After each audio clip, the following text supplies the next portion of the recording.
tadi dengan Mbak Mirna ya? Iya Bu, betul. Saya Mirna yang sudah janjian sama Ibu untuk melakukan konseling. Oh iya, baik. Gimana kabarnya hari ini Mbak Mirna? Kabar baik Bu. Alhamdulillah kalau begitu.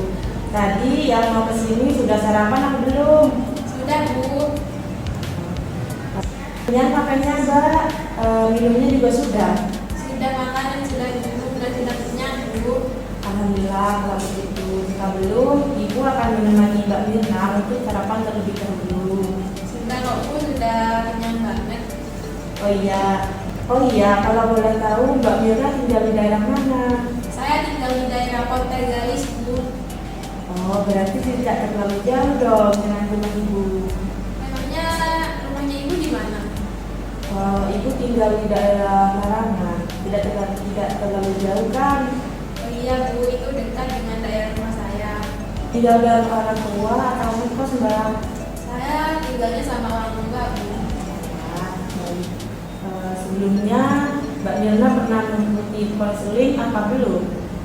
Sebelumnya saya sudah pernah melakukan konseling Bu. Oke, baik. Berarti Mbak Mirna sudah tahu dong bahwa konseling ini dibatasi oleh waktu. Nah, konseling kali ini yaitu dengan waktu 30 menit. Jika Mbak Mirna merasa kurang dengan waktunya, nanti Mbak Mirna bisa bicarakan lagi dan akan melakukan konseling selanjutnya. Ibu senang Mbak Mirna bisa menghubungi saya. Dan Ibu juga senang bisa berbicara dengan Mbak Mirna secara langsung. Iya Bu, saya juga senang bisa berbicara dengan Ibu. Saya juga mau minta pendapat dari Ibu. Senang sekali jika Ibu bisa membantu kamu dalam menghadapi masalah. Sebelumnya kamu jangan khawatir, hal ini bisa tersebar ke orang lain karena dalam konseling ini ada asas kerahasiaan yang dimana asas kerahasiaan ini tidak akan terbocorkan ke orang lain cerita kita hari ini. Dan Ibu harap Mbak Mirna bisa bercerita dengan sukarela tanpa adanya yang ditutupi biar Mbak Mirna bisa bergerak. Baik Bu, saya percaya dengan Ibu. Alhamdulillah kalau begitu. Bisa kita mulai pembicaraan kita hari ini. Baik Bu, jadi gini. Saya ini memiliki kebiasaan buruk Bu, yaitu terlalu sering berbelanja online saat live. Belanjanya itu sampai tidak bisa terkontrol Bu. Bahkan barang-barang yang saya beli itu nggak diperluin. Tetap saya check out, tetap saya beli, walaupun itu nggak diperluin.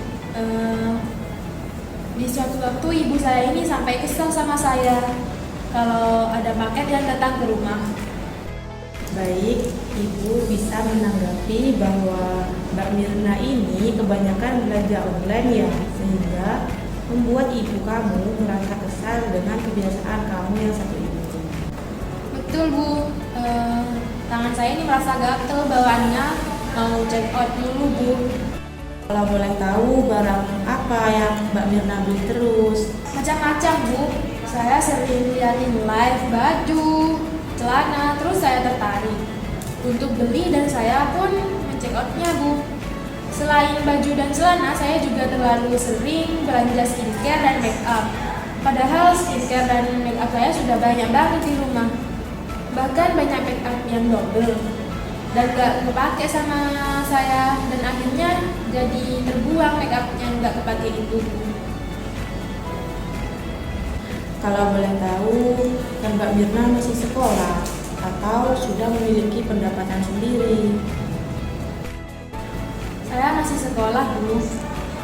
Kalau boleh tahu nih, Mbak Mirna kan masih sekolah ya, dan belum memiliki pendapatan sendiri. Lalu, bagaimana Mbak Mirna dapat membayar paket yang Mbak Mirna beli? Karena saya mendapatkan uang jajan bulanan dari ibu saya, jadi saya bisa ibu bayar paket saya pakai uang bulanan itu. Saya buat belanja. Bahkan belum ada seminggu uang belanja sebulan saya itu sudah habis Bu. Boleh Ibu simpulkan permasalahannya Mbak Mirna? Boleh Bu, silahkan. Baik, jadi saat ini kamu bisa dibilang impulsif ya ketika membeli barang. Ketika suka dengan suatu barang, akan dibeli tanpa memikirkan kegunaan barang tersebut. Bahkan sampai kamu kelimpungan sendiri ketika uang jajan bulanannya sudah habis. Dan tidak boleh meminta uang di luar uang jajan bulanan yang diberikan oleh ibu kamu. Lalu ketika ada keperluan mendadak, kamu meminjam uang kepada temannya, nanti akan diganti. Betul begitu Mbak Mirna? Betul Ibu, sebenarnya saya itu lagi gak pegang uang, tapi ada barang yang menarik untuk dibeli, jadi ya saya beli Ibu. Apakah ada alasan yang membuat kamu jadi sulit mengatur keuangan dan berbelanja secara berlebihan seperti ini, Mbak? Sepertinya iya Bu. Kalau boleh Ibu tahu, karena apa, Mbak? Sebenarnya ya Bu, sebelum masuk ke SMA, kondisi ekonomi keluarga saya itu sempat turun drastis. Ayah saya sempat bekerja serabutan untuk menyambung hidup keluarga kami. Kurang lebih 4 tahun, keluarga kami mengalami musibah seperti ini. Karena hari ini hampir setiap harinya saya tidak mendapatkan uang jajan dari ibu saya sedikit iri melihat teman-teman saya yang selalu dikasih uang belanja sama orang tuanya.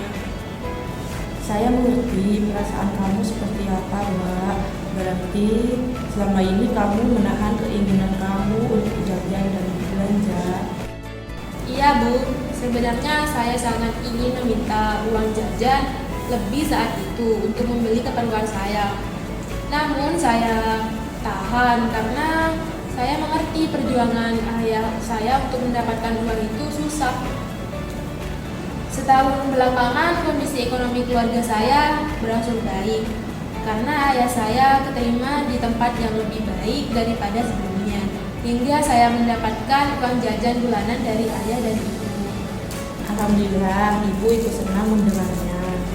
Iya Bu, saya juga merasa senang sekali ayah mendapatkan pekerjaan tetap. Lalu bagaimana cerita awalnya kamu mulai belanja online dengan impulsif, Mbak? Soalnya dulu saya selalu menahan-nahan, lalu saat belanja sekali langsung jadi keterusan Bu, sampai berlebihan gitu. Saat itu saya melupakan hal yang terpenting Bu, perjuangan ayah saya yang mencari uang. Pernah sekali saya melihat ayah saya pulang kerja itu kecapean hingga sakit Bu. Lalu dari sana saya langsung tersadarkan bahwa saya harus menghentikan kebiasaan buruk yang ada pada diri saya ini Bu. Benar sekali, Mbak, mencari uang itu sulit, banyak sekali perjuangannya. Lelah, letih, lesu, pasti dilawan. Bagus sekali pemikiran kamu mengenai itu. Iya Bu, saya langsung merasa tersadarkan.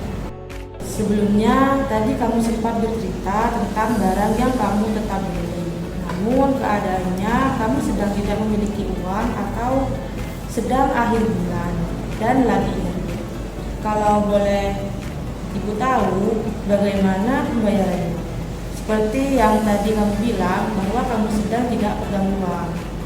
Saya mengaktifkan paylater Bu. Baik, berarti kamu ini bisa dikatakan memakai berbagai cara ya untuk membeli barang yang menurut Anda menarik atau kamu suka. Menurut kamu, apakah dengan mengaktifkan paylater perilaku baik untuk dilakukan atau tidak? Tentu saja tidak baik Bu untuk dilakukan. Saya juga merasa bahwa yang saya lakukan ini tidak baik jika terus dilakukan terus-menerus. Saya paham bahwa kalau saya tetap lanjutkan kebiasaan ini, saya jadi memiliki hutang di mana-mana. Padahal bagi pelajar seperti saya ini bukan hal yang wajar untuk dilakukan, Bu. Bener banget, Mbak. Lalu kalau begitu, boleh Ibu tanya, bagaimana cara kamu membayarkan di paylater yang sudah kamu aktifkan? Saya jual kembali barang-barang yang saya tidak pakai Bu di sosial media, seperti produk skincare yang saya punya double atau yang belum saya gunakan. Saya jual kembali dengan harga yang lebih murah Bu pastinya. Dari sana sana saya bisa mendapatkan uang dan saya bayarkan pada tagihan-tagihan paylater saya, Bu. Saya nggak dapat untung sih, Bu, dari penjualan ini, tetapi setidaknya saya bisa membayar tagihan paylater saya, Bu. Jadi solusi yang sudah kamu lakukan untuk membayar tagihan paylater dengan menjual kembali barang yang tidak kamu gunakan, ya bagus sekali jalan keluar yang kamu sudah lakukan. Lalu sekarang bagaimana kebiasaan belanja kamu ini? Apakah sekarang masih tetap sering berbelanja atau sudah berkurang? Masih suka belanja, Bu, tetapi kalau sekarang saya lebih bisa mengontrol diri dan mengontrol pengeluaran saya. Sekarang saya belanja hanya untuk barang-barang yang benar-benar saya perlukan. Lalu untuk skincare dan make up, saya belinya ketika sudah habis. Saya sudah bisa menahan keinginan saya untuk belanja online karena saya masih pelajar dan keuangan saya juga terbatas. Jadi saya berpikir untuk bisa membatasi saya dalam berbelanja. Alhamdulillah, ibu senang juga akan perubahan yang kamu lakukan. Semoga kedepannya kamu bisa melihat realita yang ada.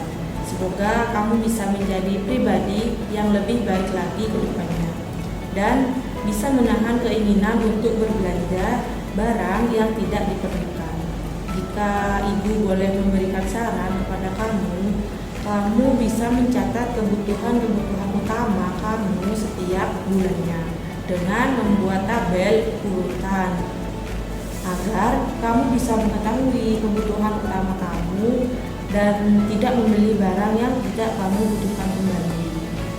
Baik, Bu, nanti saya akan coba list kebutuhan-kebutuhan yang saya tiap bulannya butuhkan seperti saran yang telah diberikan oleh Ibu. Baik Mbak, semoga rencana yang sedang kamu rencanakan ini berjalan dengan baik di kemudian hari. Apakah masih ada yang ingin Mbak sampaikan kembali? Sudah tidak ada lagi, Bu. Semuanya sudah terluapkan dan sudah saya ceritakan sama Ibu semua permasalahan yang saya alami dan juga sudah terselesaikan. Alhamdulillah jika seperti itu. Untuk mengetahui perkembangan yang sudah Mbak lakukan dalam mengatasi kebiasaan Mbak ini, apakah minggu depan kita bisa bertemu lagi melakukan konseling bersama Ibu? Bisa, Bu. Baik, jika seperti itu nanti kita jadwalkan kembali ya Mbak sesi konseling berikutnya. Kalau begitu untuk pertemuan kita hari ini apakah bisa diakhiri? Bisa, Bu. Saya ucapkan terima kasih atas waktunya sudah bisa melakukan konseling sama saya, Bu. Kembali Mbak, terima kasih ya sudah datang menemui Ibu. Iya, Bu, saya izin keluar dari ruangan konseling ini ya, Bu. Iya Mbak, selamat beraktivitas kembali ya Mbak. Baik, Bu, saya pamit dulu ya. Assalamualaikum. Waalaikumsalam.